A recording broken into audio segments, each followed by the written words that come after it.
안녕하세요. 불임사입니다. 상담 사례로 역술과 인생사를 오늘도 한번 보겠습니다. 오늘 상담 사연은 연하남과의 관계를 계속 이어가야 할지 아니면 정리해야 할지에 대한 고민입니다. 좋은 감정은 분명히 있지만 반복되는 금전 문제로 갈등이 쌓이고 있는 상황에서 과연 이 인연은 지속해야 할 인연인지 여기서 멈춰야 할 인연인지 사주를 통해 차분히 풀어보겠습니다. 이 여명은 개수일간으로서 을사년 을유월 개미일개 해시 구조를 가지며 전체적으로 감정의 흐름은 깊고 내면화되어 있으면서도 관계 선택에서는 현실 기준보다 정서적 끌림이 먼저 작동하는 형태의 사주이다. 연하남과 인연이 형성된 근본 원인은 사화와 해수의 가문 구조에 있다. 여명의 사주에서 연하남을 좋아하는 인연을 살펴보면 음간일주가 비겁이 강하면서 식상이 발달한 사주이거나 일지의 임묘진 목국이나 해묘미에서 많이 연하남을 사귀는 현상을 관찰할 수 있다. 신년지 사화는 자살령과 애증령으로 작용하여 감정이 먼저 폭발하고 이성적 조건 판단 이전의 관계가 시작되는 기준이 되며 낙화가 걸린 상문지이다. 이러한 구조에서는 상대의 나이 조건보다 느낌과 끌림이 우선하여 작용한다. 월지 유금은 단절령과 배신령의 성격을 동시에 띠며 소모살의 작용이 강한 대충지이다. 현실 판단과 관계 균열을 동시에 유발하며 관계에 대한 현실 판단과 계산을 강화시키지만 동시에 기준이 흔들리는 작용도 함께 발생하여 선택이 안정적으로 고정되지 않는다.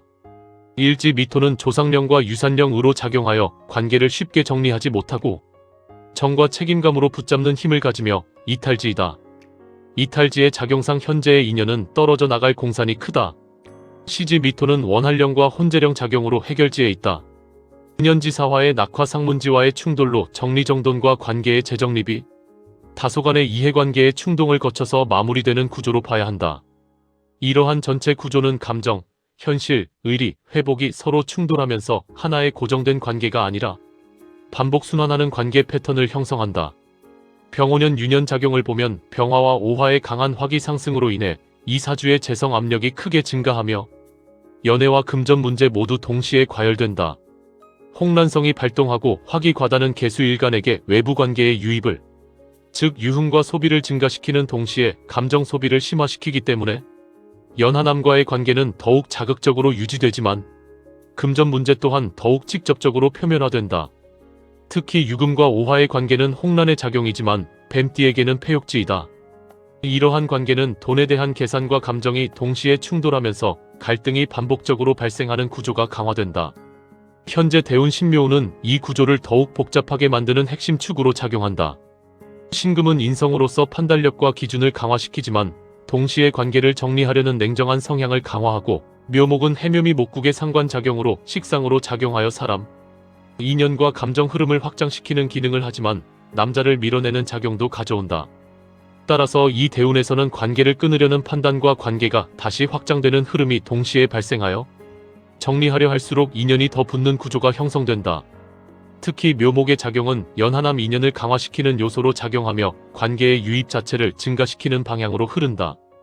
이 사주는 감정적 끌림으로 시작되고 현실적 계산으로 충돌하며 의리와 정서로 유지되고 다시 감정으로 복원되는 순환 구조를 가진다. 연하남 인연은 선택의 결과라기보다 이러한 고유음령 구조 속에서 자연스럽게 발생한 인연이며 금전 문제는 개인 성격 문제가 아니라 유금과 미토, 그리고 화기 충돌이 반복적으로 작동하면서 발생하는 구조적 현상이다. 이 상황에서 상담자는 가미수 초효동 육충괴를 냈다. 이 괴는 가미수에서 수택절로 변하는 구조로 처음에는 감정에 빠져있는 상태에서 출발하지만 결국에는 절제와 정리의 방향으로 흐르게 되는 형세이다. 초효 자손 인목이 동하면서 이 괴의 모든 흐름을 촉발시키는데 이 자손은 단순한 감정이 아니라 실제로 관계를 움직이게 하는 힘으로 작용한다.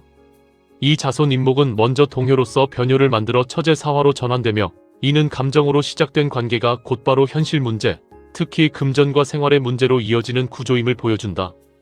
동시에 인목은 목극토 작용으로 괴 안에 자리한 관귀토를 건드리게 되는데 이 관귀는 관계 속에서 이미 형성되어 있는 부담과 압박, 갈등 요소이므로 자손의 움직임이 곧 문제를 직접 자극하고 표면화시키는 결과로 이어진다.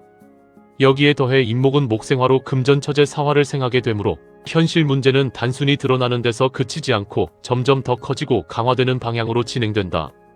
이렇게 초효에서 감정이 움직이면서 문제를 건드리고 동시에 금전 문제를 키우는 흐름이 형성되면 이후 관계 진토에서는 그 압박과 스트레스가 실제 관계 내부에서 체감되는 형태로 자리 잡게 된다. 이어서 3요 응효 처제 5화는 상대방 자리에 위치하여 이 관계가 감정보다 현실, 특히 돈과 생활 문제 중심으로 얽혀있는 관계임을 분명히 보여주며 상대 또한 이러한 현실 구조 속에서 작용하는 인물임을 나타낸다. 4요 부모 신금은 생각과 판단의 자리인데 초효에서 변해온 사화와 사신합을 이루면서 현실 문제와 생각이 서로 붙어버리는 구조를 만든다. 이는 단순히 끊고 정리하기보다는 여러가지 생각과 계산, 판단이 개입되면서 관계를 계속 이어가려는 심리적 결속이 형성됨을 의미한다. 그러나 5효 관귀술토는 묘술합으로 인해 관계가 쉽게 끊어지지 않고 묶여있는 상태를 나타내면서도 동시에 지속적인 압박과 부담을 유지시키는 핵심 자리로 작용한다. 즉, 관계는 유지되지만 그 유지가 편안함이 아니라 문제를 안고 가는 형태로 고착되는 것이다. 마지막으로 상효 세효 형제자수는 본인의 위치에서 감정적 소모와 에너지 분산이 계속 증가하는 흐름을 보여주며 시간이 지날수록 이 관계가 마음을 편하게 하기보다는 점점 더 지치게 만드는 방향으로 작용함을 나타낸다.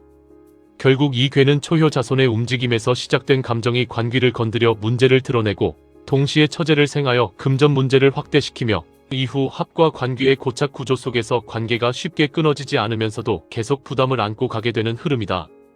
그리고 최종적으로 수택절로 변하는 것은 이러한 반복되는 감정과 현실 문제 속에서 결국 일정한 선을 긋고 절제하거나 관계를 정리해야 하는 방향으로 귀결될 가능성이 높다는 것을 의미한다. 한마디로 정리하면 이 괴는 좋아서 시작했지만 그 감정이 오히려 문제와 금전 부담을 키우고 끊기 어려운 상태로 묶인 채 소모가 계속되는 관계를 나타내는 구조이다.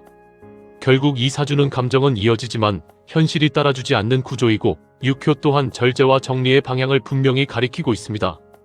좋아서 붙잡는 인연이 아니라 더 늦기 전에 정리해야 서로의 소모를 줄일 수 있는 인연이라는 점을 기억하시기 바랍니다. 인연은 억지로 이어가는 것이 아니라 때가 되면 내려놓는 것도 하나의 답입니다. 지금까지 불임사에서 설명드렸습니다. 불임사